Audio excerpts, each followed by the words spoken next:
नमस्कार।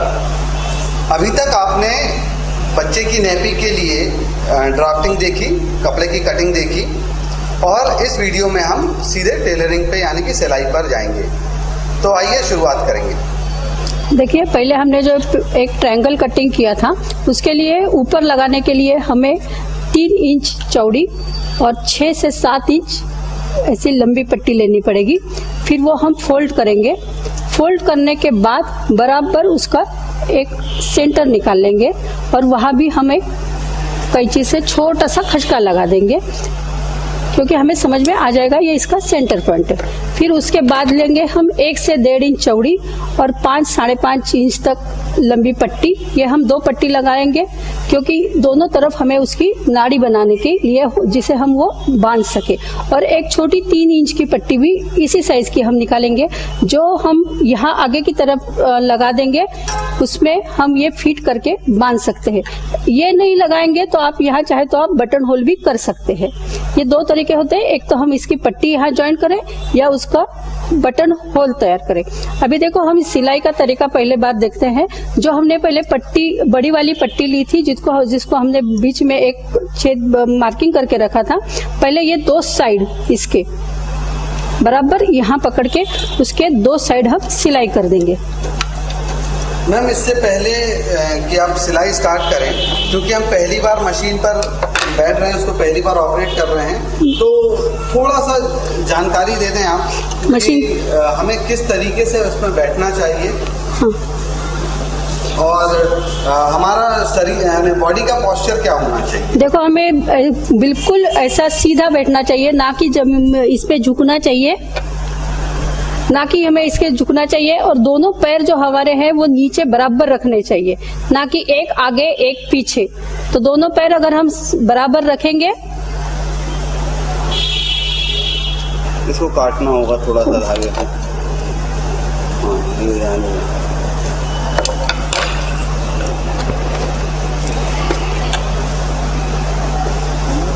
वो उस तरफ से। हाँ, 1 सेकेंड। ये धागे डालने का तरीका वही वो वाला यूज करें। हाँ, जिसमें हमने धागा कल डाला था वैसे ही।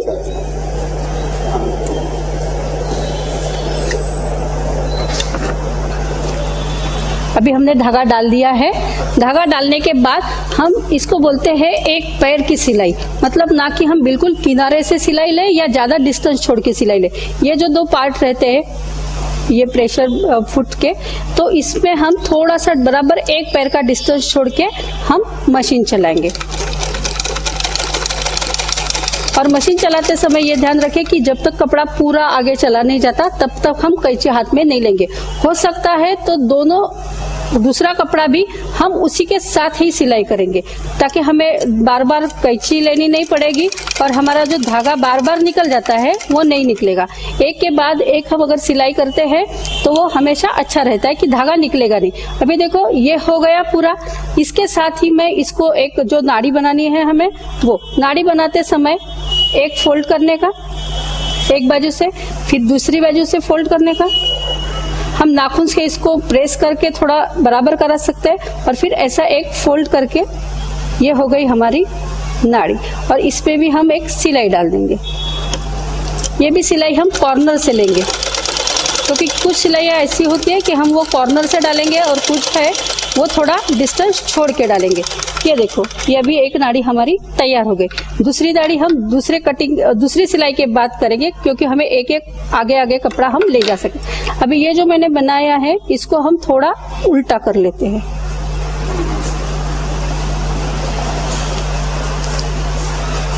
ये देखो, ये हमने उल्टा कर लिया।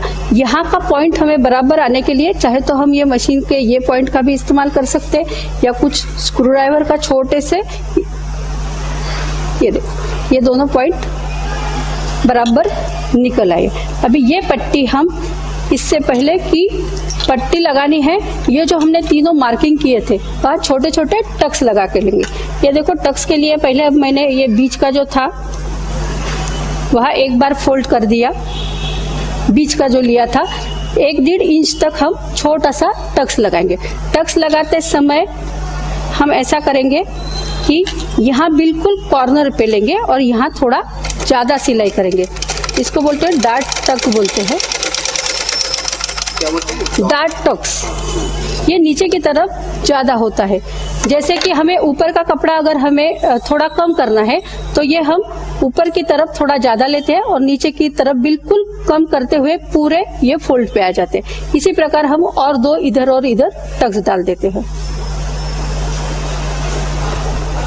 और ये कपड़ा हम बराबर फोल्ड कर लेंगे ताकि वो बराबर ठीक से आ सकता है। वैसे टक्स डालने का क्या टक्स डालने का कारण मैंने जो अभी पहले बोला था कि कमर की वो जो हड्डी रहती है हमारी रीढ़ की हड्डी, वहाँ थोड़ा हमारा गैप रहता है, बिल्कुल फ्लैट नहीं हमारी कमर रहती, बीच में थोड़ा गैप रहता है, इसलिए ये बराबर वही बैठता है सेंटर पे, तो वो दोनों तरफ थोड़ा टाइट कपड़ा ऐसा लूज नहीं होता वहाँ पे।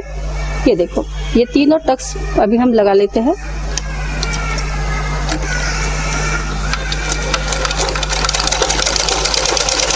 और कपड़ा जब हम एंड करेंगे उसका तो थोड़ा आगे पीछे करके उसको हम लॉक कर देते हैं टिप को, ना कि वो फिर नहीं तो निकल जाती है टिप। यहाँ काट लेते हैं। ये देखो इसके बाद हमारा ये ऐसा तैयार हुआ। ये कमर की तरफ थोड़ा टाइट हो गया। अभी इसको हम ये जो पट्टी निकाली है ये बराबर सेंटर का जो टक्स है उसको लगा लेते हैं, ये इधर और ऐसे। हाँ, ये आपको बता दें कि ये जो पट्टी लगाई हुई है ये वाली, इसका जो सेंटर पॉइंट है और इसका जो सेंटर पॉइंट है ये दोनों को ऐसे मिला दिया और ऊपर से एक सिलाई डालनी है हमें। वो भी हम उतना ही डिस्टेंस छोड़ के करेंगे, ना कि बहुत सारा डिस्टेंस छोड़ेंगे। इतना ही डिस्टेंस छोड़ के उसके ऊपर से हम एक सिलाई डाल देते हैं।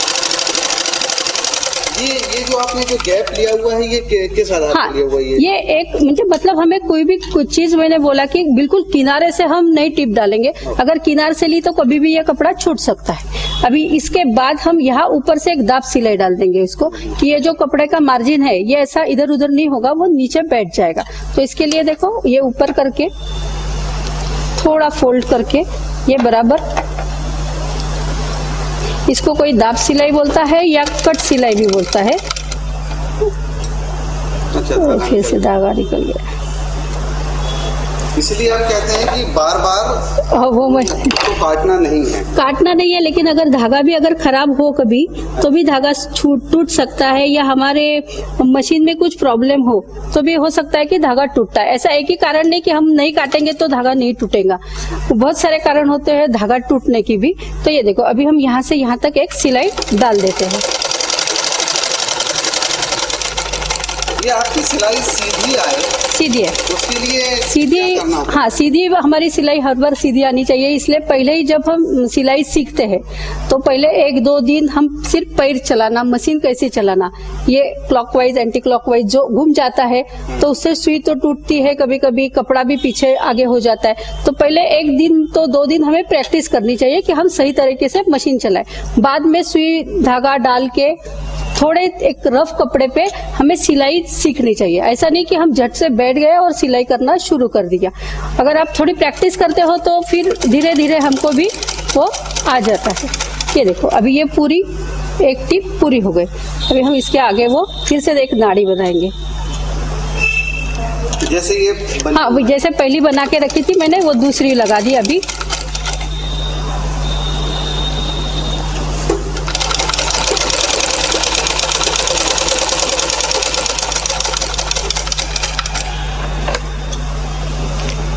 और मतलब जो आवाज आ रही है मशीन की, आवाज सही है?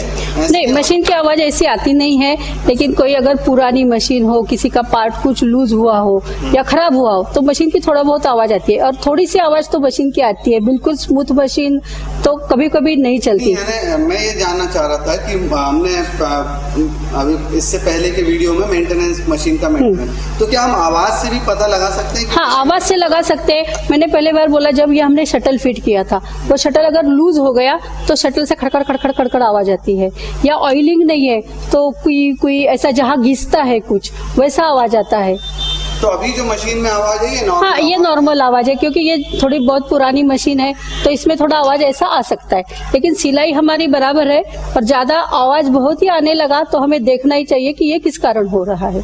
ठीक है, अभी हमारा इतना होने के बाद जो हमने अभी नाड़ी बनाई है वो हम लेंगे करके, इसके पहले हम यहाँ से एक सिलाई डाल देंगे डबल फोल्ड करके दोनों तरफ। ये देखो, ये भी हमने इसके हिसाब से फोल्ड कर लिया, ये डबल फोल्ड कर दिया।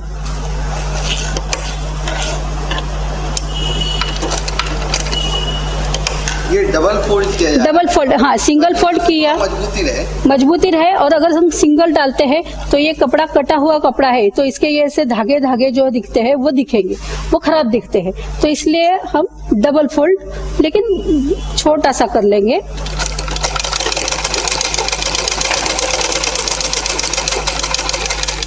ये देखो, अभी यहाँ हमारे बॉर्डर है तो बॉर्डर की तरफ हम एक ही फोल्ड कर सकते हैं, ना कि हमें दो करने चाहिए, क्योंकि बॉर्डर में तो धागे दिखते नहीं हैं, इसलिए हम एक ही फोल्ड करेंगे बॉर्डर की तरफ से।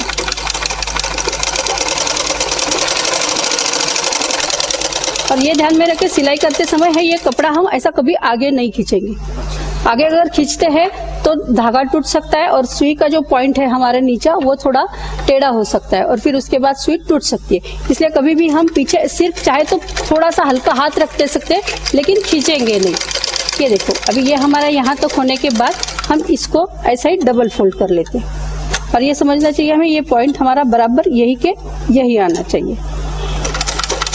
ये देखो, अभी यहाँ घुमाते समय हम इसका प्रेशर फुट थोड़ा ऊपर करेंगे। मैं ये घुमा के लेती हूँ यहाँ और फिर से थोड़ा फोल्ड करके। दोस्तों यहाँ पर डबल फोल्ड किया हुआ है, आप देखें यहाँ पे। हाँ, ये कपड़ा है हमारा, ये पहले हमने थोड़ा फोल्ड कर दिया और फिर डबल फोल्ड करके इसके किनारे से, देखो मैंने बोला है पहले ही कि कहीं कहीं हम किनार पे टिप डालते हैं, कहीं थोड़ा डिस्टेंस छोड़ के। तो यहाँ हम डिस्टेंस छोड़ के नहीं डालेंगे, यहाँ हम बिल्कुल बॉर्डर से किनार से सिलाई डालेंगे। तो ये हो गई हमारी किनार से सिलाई इस पर।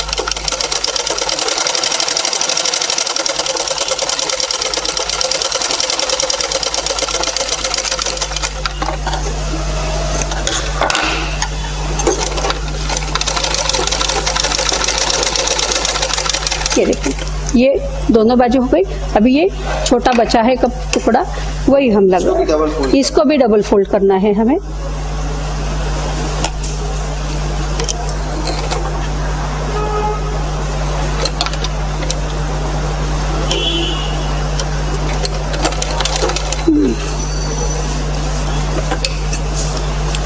बीच में यदि धागा निकलता है तो आप थोड़ा सा ध्यान रखें, उसको फिर से दोबारा उसमें लगा दें। हाँ, फिर से लगाने के बाद ही हम सिलाई डालेंगे और वो धागा पूरा पहले निकाल दे और फिर बचे हुए धागे भी हम बार बार फिर काट ले। जब हमारा काम पूरा हो जाएगा तब हम वो सफाईदार दिखने के लिए वो धागा पूरा काट ले। अभी देखो, ये हमने सिलाई यहाँ डाल दी, यहाँ भी डाल दी। हम ये अभी इसको नाड़ी लगा देंगे। नाड़ी हम ऐसे अंदर की तरफ से लगाएंगे, यहाँ थोड़ा 1 इंच अंदर छोड़ के यहाँ हम 2 सिलाई डाल देंगे, क्योंकि इतना तो वो टाइट नहीं हमें ज्यादा करना पड़ेगा, लेकिन 1 इंच की तो भी हमें सिलाई उसमें हम डाल देंगे। ये जो एक्स्ट्रा जो है वो हम वहाँ से थोड़ा सा कोना काट लिया और ये देखो, ये नाड़ी हम यहाँ से 1-2 सिलाई यहाँ डाल देंगे।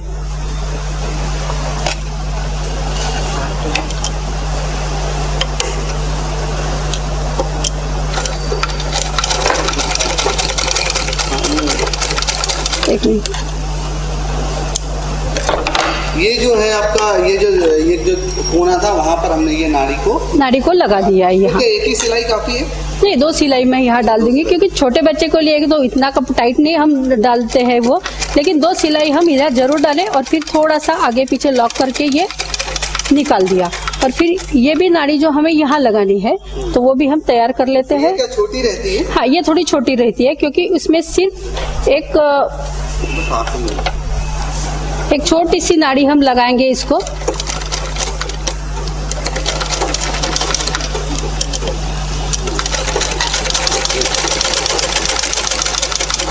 ये देखो, ये एक हमने छोटी नाड़ी बना ली है। अच्छा, दूसरी तरफ जो नाड़ी रहती है वो छोटी रहती है? ये इस तरफ, ये ट्रायंगल के इस तरफ जो नाड़ी रहती है वो छोटी है, और यहाँ हम वही नाड़ी जो हमने पहले बनाई है वो यही लगा देंगे। ये देखो, अभी ये नाड़ी यहाँ हम लगा देंगे, ये ऐसे।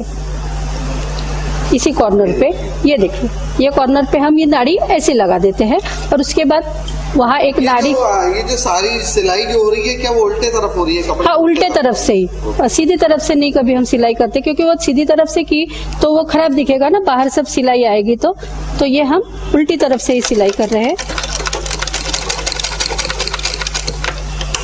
ये देखो इसको भी मैंने 2 सिलाई डाल दी, थोड़ा आगे पीछे कर लेते हैं। किसी मशीन को यहाँ ही एक रहता है, उससे हम आगे पीछे कर सकते हैं।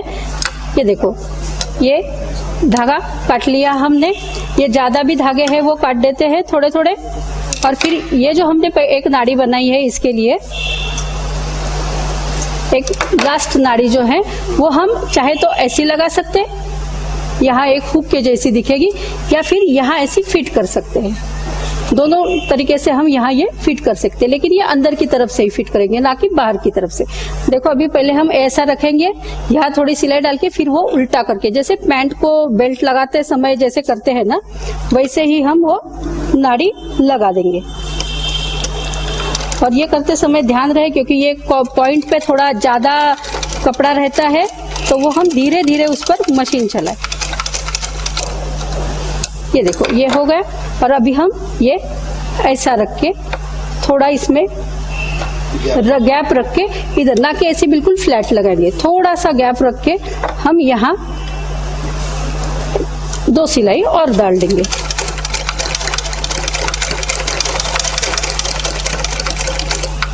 तो इस तरीके से ये नेपी लगभग तैयार होगी, फिनिशिंग बस बाकी है। हाँ, फिनिशिंग के लिए हम देखेंगे कि जो हमने जल्दी जल्दी में मशीन काम किया था, तो कई कई ऐसे छोटे छोटे धागे रह जाते हैं, तो वो हम सब ठीक तरह से कैंची से ही काटे। छोटी कैंची से एक कैंची काटने का आता है, उससे काटे, या बड़ी कैंची से, लेकिन धीरे से आराम से काटे, ना कि कपड़ा कट जाए। और ऐसे पूरा देख के जहाँ जहाँ थोड़े थोड़े धागे बच जाते हैं वो हम काट लेते हैं। और फिर डालते समय ये देखो ये 2 नाड़े बच्चे को यहाँ रखेंगे, 2 पैर 2 बाजू करके, ये जो है यो इसमें से निकाल लेंगे और ये ऐसा करके इसको हम नॉट डाल देते। चाहे तो अभी आज जो नई आजकल वेलको वो पट्टी आती है चिपकाने वाली, वो भी आप यहाँ लगा सकते हो, यहाँ एक छोटा पीस लगा के वो दोनों, लेकिन वो हम कम ज्यादा नहीं कर सकते। इसको ये हम कमर उसकी छोटी बच्चे की कम ज्यादा कर सकते हैं। तो ये हो गया आपका पूरा। तो दोस्तों इस वीडियो में आपने जाना कि किस तरीके से सिलाई करके बच्चे की नैपी तैयार की। इसके 3 मुख्य पार्ट से, पहला ड्राफ्टिंग, दूसरा कटिंग और तीसरा टेलरिंग यानी सिलाई। अभी और भी कुछ वीडियोस आपके सामने आएंगी जिसमें हम कोई नई नई चीज़ें बनाना सीखेंगे। फिलहाल इस वीडियो में इतना ही। धन्यवाद।